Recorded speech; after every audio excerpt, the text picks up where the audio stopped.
Before going into details about different converter topologies used for power conversion in PV systems, I will present a general overview of different system architectures.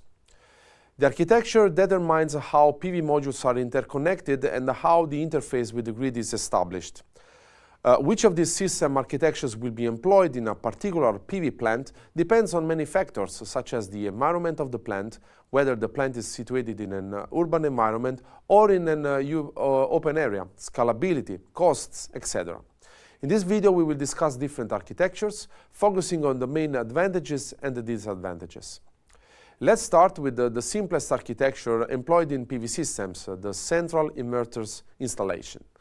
Here we have that PV modules are connected in strings, leading to an increased system voltage, and then the strings are connected in parallel, forming a PV array, which is connected to one central inverter.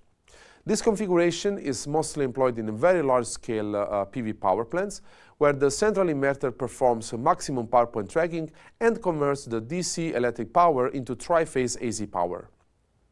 When more than one string is connected in parallel and the significant differences in the irradiance from string to string are expected, blocking diodes are required to prevent the current circulation between strings.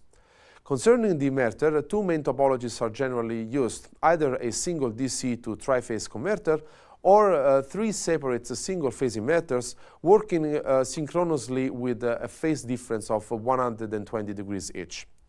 Such a centralized configuration with all the PV modules connected in a single array offers the lowest specific cost, which is the cost per kilowatt peak of installed power. And finally, it is important to notice that this is a quite established architecture, which means it is reliable enough to work for a couple of decades. In spite of their simplicity and low specific cost, central inverter systems suffer from some disadvantages. First, we have that due to the layout of the system, a large amount of power is carried over considerable distances using DC wiring. Therefore, the engineer has to carefully choose the type and thickness of DC wires, because this can cause safety issues related to fault DC currents, and the need for thick cables insulation and special circuit breakers can lead to a significant cost increase. Another drawback is that all strings are operated at the same time at same power point, which might not match the maximum power point of each string, and thence be problematic in a very large installation. Imagine, for example, a cloud casting its shadow on part of the installation for a couple of seconds. The result is a high imbalance in the power generated by the modules that causes mismatch losses and reduces the overall system output. A third drawback is the low flexibility and the expandability of the system. As the central inverter is designed to work with a specific installed peak power, its maximum input power is limited, and so is the number of modules that the array can accommodate. Lastly, since we have to use blocking diodes in each string to prevent current circulation, then we have to consider also their additional power losses. A very different architecture is that of the module inverters, also called the microinverters, because they are just as big as the junction box. These inverters operate directly on one or several PV modules and have power ratings of several hundreds of watts. Because of the low voltage rating of the PV module, these inverters often require a two-stage power conversion. So in the first stage, the DC voltage is boosted to the required value, and then it is inverted to AC in a second stage. The output voltage has to be compatible with the grid, to which they are connected by means of an AC bus. In order to avoid the phase imbalance, all the microinverters are connected together with a special additional units, depending on the brand, which control the output signals of each inverter. As I mentioned, microinverters are very small, and this is because inside they have a high-frequency transformer, which is cheaper and smaller compared to the main transformer. Additionally, it provides a full galvanic isolation, which enhances the system flexibility and makes this concept easily expandable. So, for example, if after a couple of years we want to install more modules, we can just buy additional microinverters and a new power unit that controls all of them. Let's now see the drawbacks of such a system, because all these advantages come at a price. Since these inverters are mounted on the backside of a PV module, their embodiment has to be very sturdy in order to operate in harsh conditions such as high temperature and large daily and seasonal temperature variations.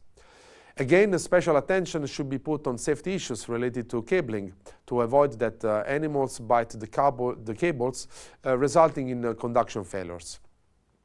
Another disadvantage is that the PV module voltage is much lower than the output AC voltage. Therefore, the DC-DC conversion has to be considerably boosting the voltage, and this has a detrimental effect on the inverter efficiency.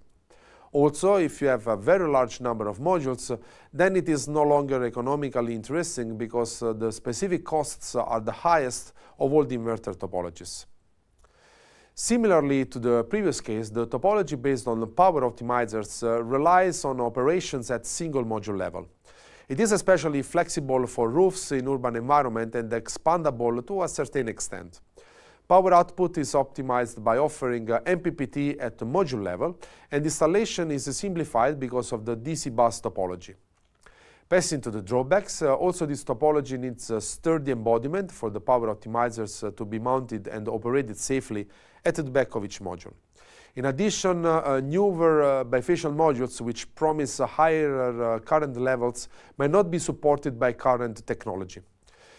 This topology is suitable for small systems up to about 10 modules. For larger systems, limitations on voltage and the specific costs become too stringent for this topology to perform well and be economically viable. The fourth architecture features string inverters, which combine the advantages of central and module integrated concept with the little trade-offs.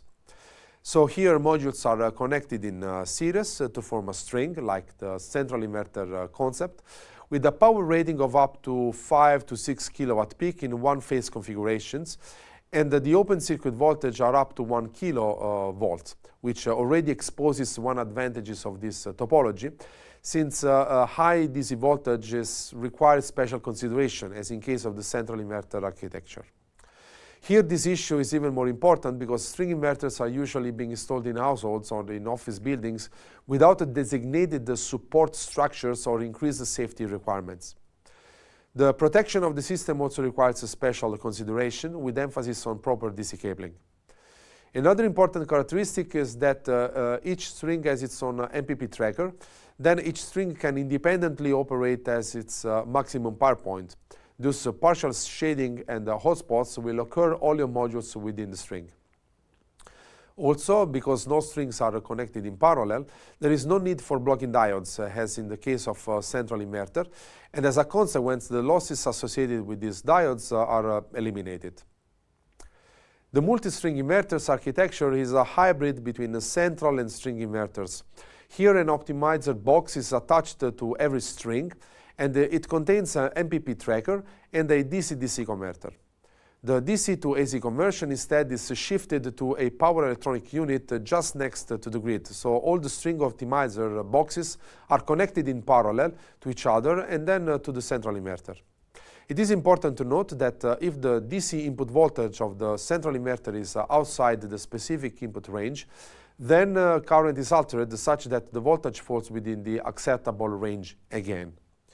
So the main advantages of this architecture is that every string can operate at its maximum power point, and the optimizers operate at voltages close to the voltage of the string.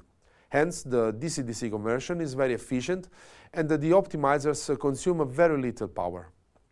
In this architecture, we can easily add additional strings, but not only you have to be careful that the inverter can handle the additional power input, but you also have to buy an additional DC-DC converter, which is a drawback.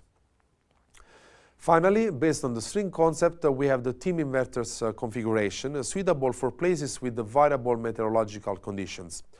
Basically, it is a combination of several string inverters working with the team concept to reduce the overall losses, as any power electronic converter is designed such that it has maximum efficiency near full load.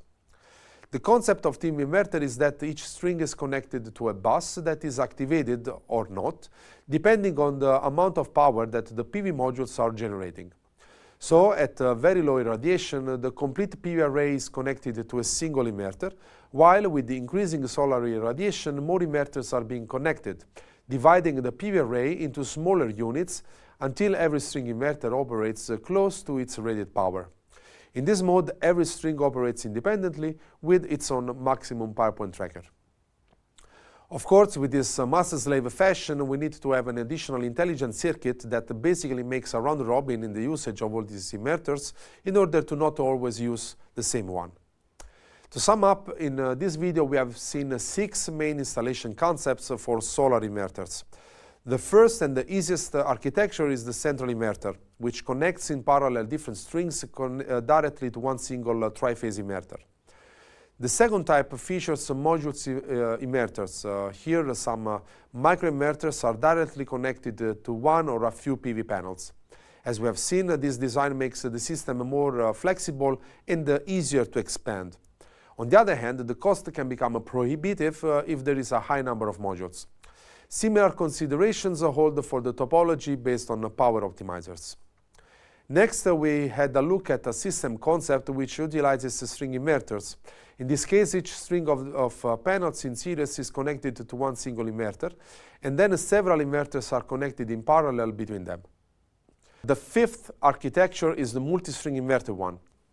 In this case, each string of PV panels is connected to a DC-DC converter that adapts the voltage level to meet the requirements of a single central inverter. Here, the DC-DC converters are all in parallel. The last concept involves team inverters. What happens in this case is that each string is connected to a bus that is activated or not depending on the power intake from the PV modules. As we said, we need an additional intelligent control to apply this architecture, which translates into more complexity. It is important to say that each of the presented concepts is valid, but it has to be accurately chosen depending on the system, project, and costs.